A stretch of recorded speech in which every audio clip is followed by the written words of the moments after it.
You're listening to the Tel Aviv Review here on TLV1. I am Gilad Halpern. Welcome back. I'm now joined here in the studio by Dr. Michal Aharony. She teaches political philosophy and Holocaust studies at Beit Berl Academic College here in Israel.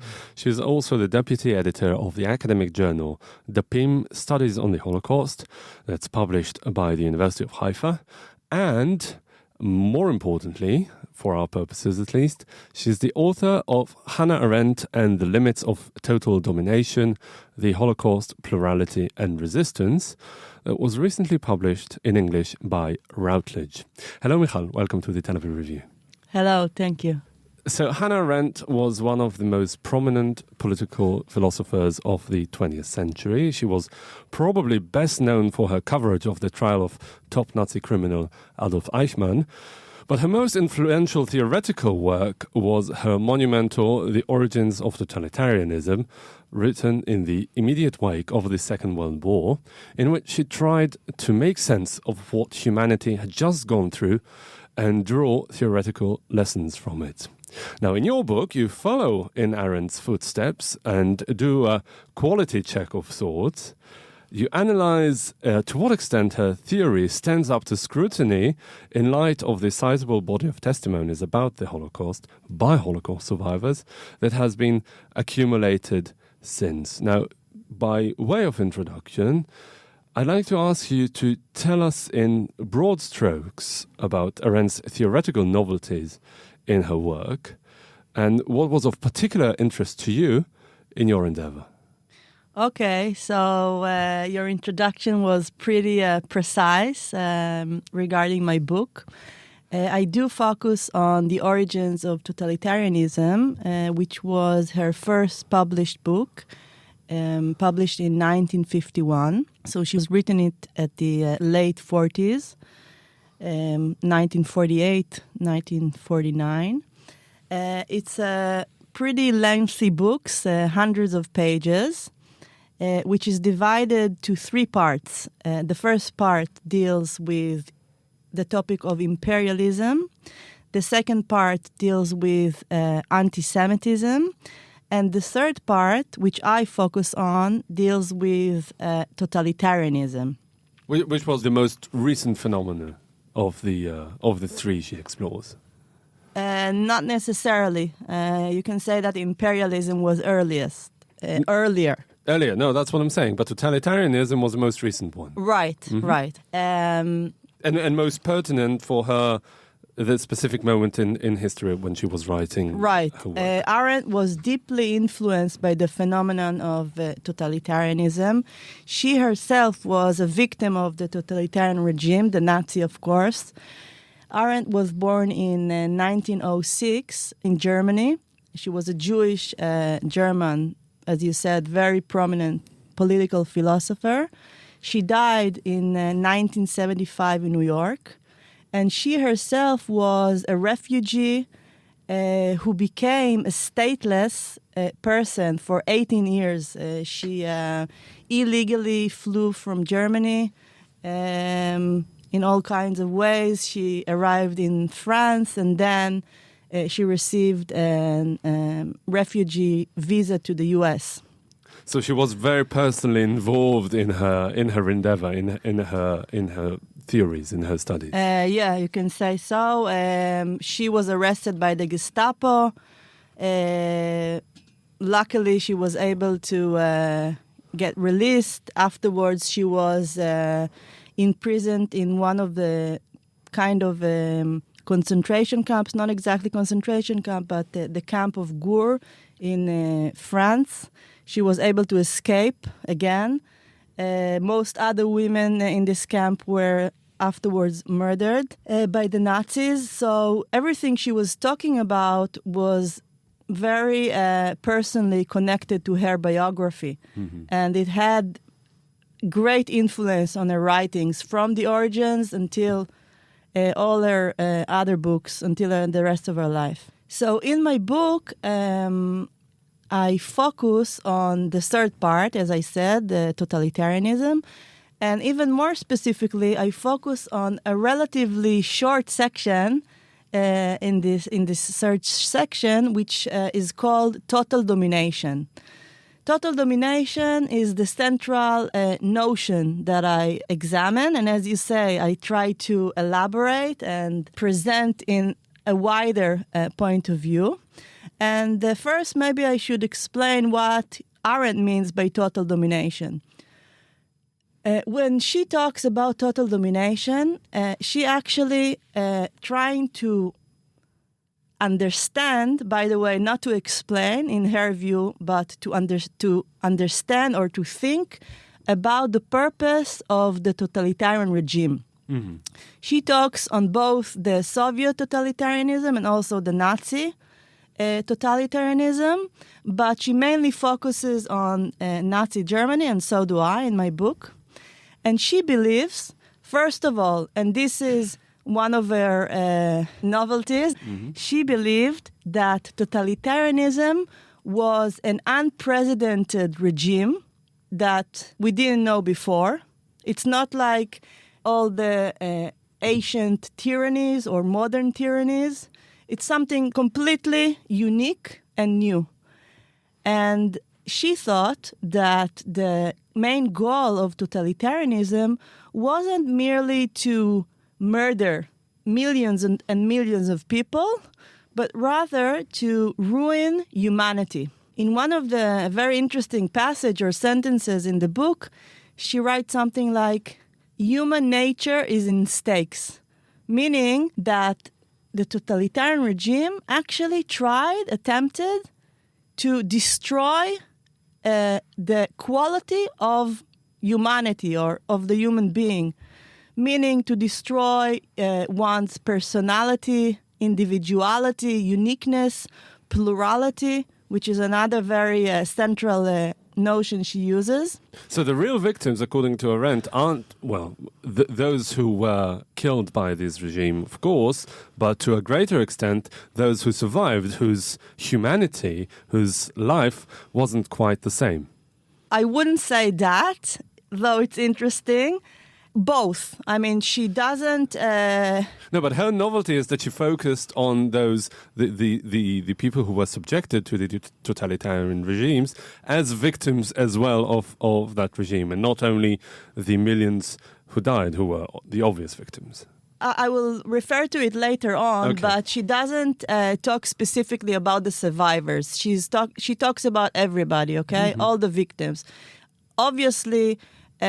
she doesn't deny that millions of people were killed. It's very central, obviously, but, and this is pretty novel, she doesn't think this is the main issue. Mm-hmm. She says, somewhere she says, throughout the entire history, millions of people were murdered, millions of people suffered.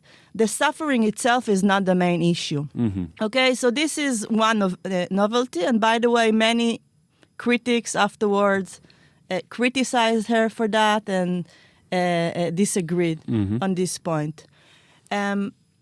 Additionally, when we talk about total domination, maybe I should explain that we talk about a three-phase process that she describes, Arendt.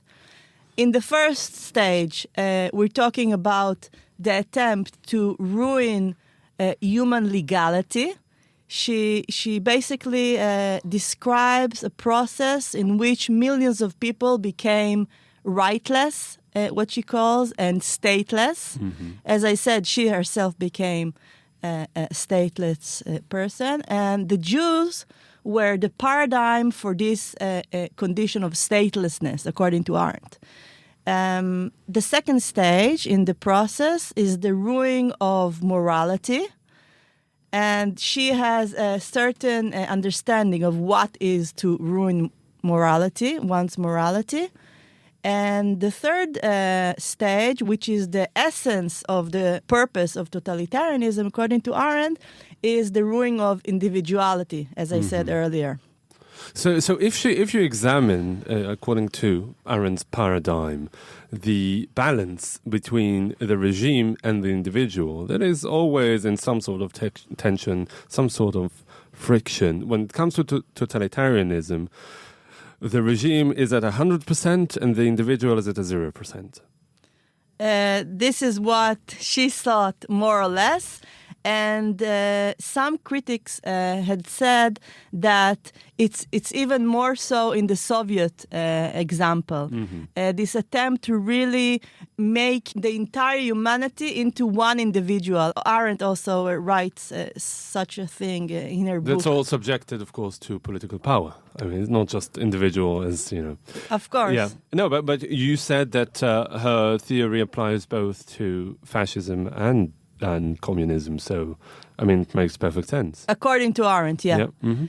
But in the former Soviet Union, you can say we can see it even more. Okay, so tell us now that we've laid the foundations of Arendt's work, what was of particular interest to you, and how did you go about it?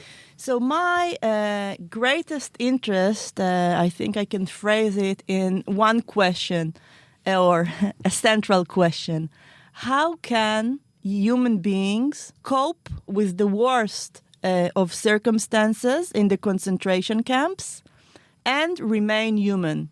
And so how do they really react to that attempt by the totalitarian regime to rid them of their individuality, of their humanity? Exactly. And what I forgot to say, which is pretty important, is that this experiment in total domination that Arendt was writing about, in her view, it became almost perfect in the concentration camp. The concentration camps, according to Arendt, were the central institution where the essence of the regime came into reality. In its purest form, as it were. Not perfect in terms of value judgment. Of course. In the perfect, meaning almost successful experiment. And my attempt was to examine this experiment, but not like Arendt, who focused on the totalitarian regime's perspective, meaning the system goal. I was looking at the, you can say, opposite perspective, that of the victim. So what was interesting for me was to examine and study the personal experience of the victims. Mainly the survivors, obviously, but I also examined some texts by victims who perished. And you rely on post hoc accounts, people who were writing about the Holocaust after it ended? Yes, I will say perhaps a few words about my methodology. I used different sources of testimonies, both oral and written, both early testimonies written right after the war, and also late testimonies. For this purpose, I personally interviewed Holocaust survivors. I watched many video testimonies in various archives around the world, at the United States Holocaust Memorial Museum, Yad Vashem, and so on.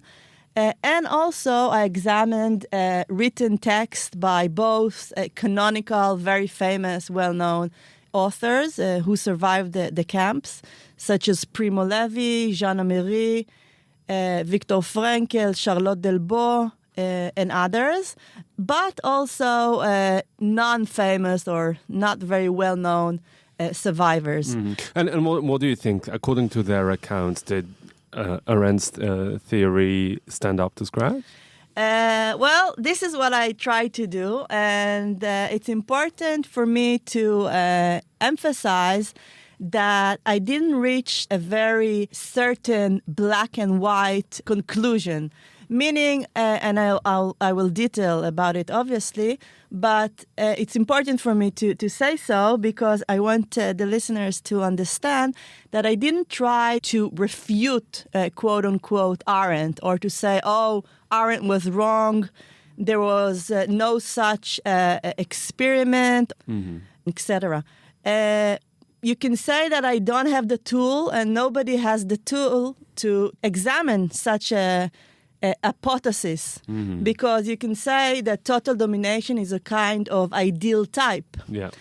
But on the other hand, I tried to present a wider perspective, you can say, so to speak, to take this theoretical framework and to put it into historical research, as you said earlier, and to present a more nuanced picture of life in the concentration camp. Talking about nuances, I'm sure that methodologically, at least, one of the great advantages of doing your type of work in the early 21st century as opposed to the late 1940s was the fact that the discourse around the Holocaust has evolved greatly. And by that I mean that people are much more willing to talk about it and have had enough time to come to terms with the experience. It's not only about the size of the body of work, but also its quality and the benefit of hindsight and the time that they took to reflect on their experience. This is very true, and I agree, obviously. The access that I, as a researcher today, and of course other researchers from various disciplines, historians, sociologists, psychologists, and many others, we have a much greater access to testimonies. And as you say correctly, survivors today are willing to talk about their experiences more. And more importantly, if we talk about the involvement of the Holocaust discourse around the world, not only in Israel, society itself approached differently the survivors. You can say that in the earlier stage or in the earlier years after the war, society didn't want to listen or couldn't cope with tales of horror of survivors. So today we're talking about it's a completely different story. And this is, by the way, if I said earlier that I didn't criticize, or I didn't say it, but... you didn't set out to prove her wrong. Yeah, exactly. If we talk about the concept of total domination, one of the things that I do criticize in my book is Arendt's attitude towards survivors' testimonies. Because Arendt, although, by the way, interestingly, she did use many testimonies herself when evolving this notion of total domination. She used the earlier testimonies of victims or survivors of German concentration camps in Germany. But she used it merely as a mean. She was not interested in it philosophically. In one of the, in my opinion, very interesting passages in The Origins of Totalitarianism, she writes something like, and I quote it from my memory, the testimonies or the survivors' account in themselves cannot communicate more than nihilistic banalities or nihilistic cliches. But maybe that was because it was too soon. I mean, they didn't have the sufficient time to come to terms with the experience and maybe translate it into more insightful accounts. In my opinion, it's not true. And if we read, by the way, Primo Levi wrote one of his most famous books, If This Is a Man. He wrote it very early, in the mid 40s. Right. So this is an early testimony, right, or prose. So it's not necessarily so. Arendt came from this German philosophical tradition, which was common also to many other historians at the time and also until pretty recently. Historians and scholars who believed that we cannot establish history upon the testimonies of survivors because it's subjective. Exactly. They are too subjective. They don't have enough distance from their experience and so on. By the way, in one of the chapters in my book, I further developed this attitude by Arendt towards the testimonies, and I argue that it stems also from and other theoretical reasons of Arendt. I won't get into it right now. That deal with other concepts like her theory of judgment, her attitude towards notions such as pity and compassion. Right, but I would like to focus, one last question, because we are running out of time, on your corpus, your body of evidence that you explored in your research. Is the concept of total domination present in all this? Not necessarily, nominally. I mean, you don't, of course, have to talk about total domination per se, but are the elements of total domination that Arendt laid out in her work really present in the accounts of the Holocaust experience? Okay, so this is a central question, and I should answer it because this was the purpose of my study. So as I said earlier, I don't have like a black or white answer. On the one hand, I found in many testimonies, for example, in Primo Levi's works, you can see great similarity to Arendt's notions. On the one hand, I found survivors who told about their ruin of their humanity. They were talking about themselves as being reduced to animals, to robots, to automats, and so on. Losing their feeling, losing their ability to cry, all kinds of expressions.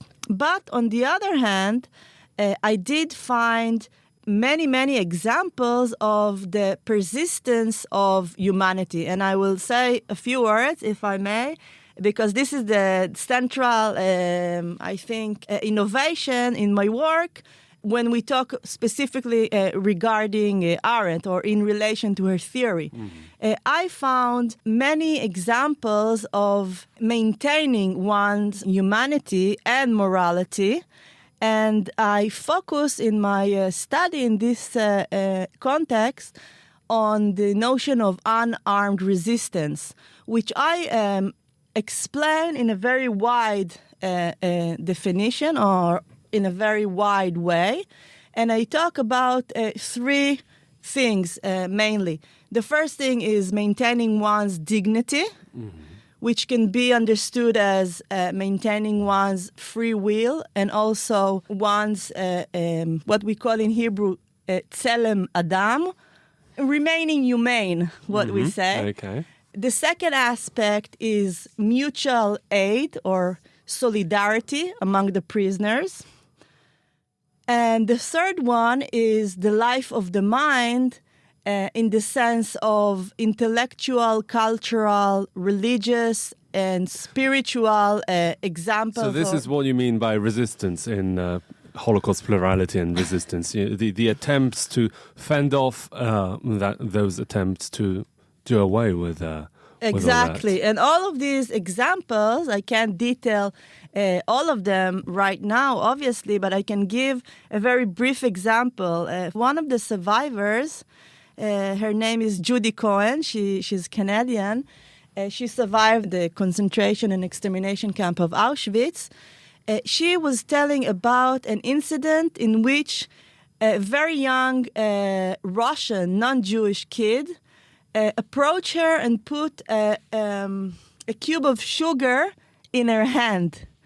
And she said that in this very small symbolic act, she found great humanity, because this can be the weekly amount of food or sugar this kid had, and he freely chose to give it to a complete stranger. Which is why she and perhaps many other Holocaust survivors haven't given up on humanity altogether.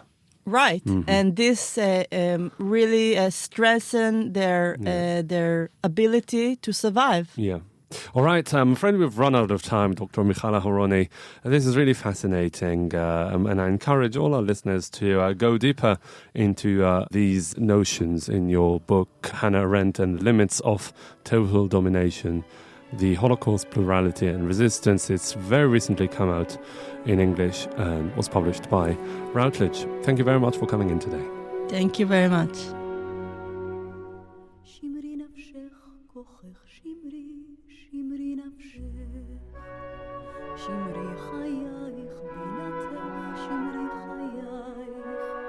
מקיר נופל, מגג נדלק, מצל חשך, מאבן קלע, מסכין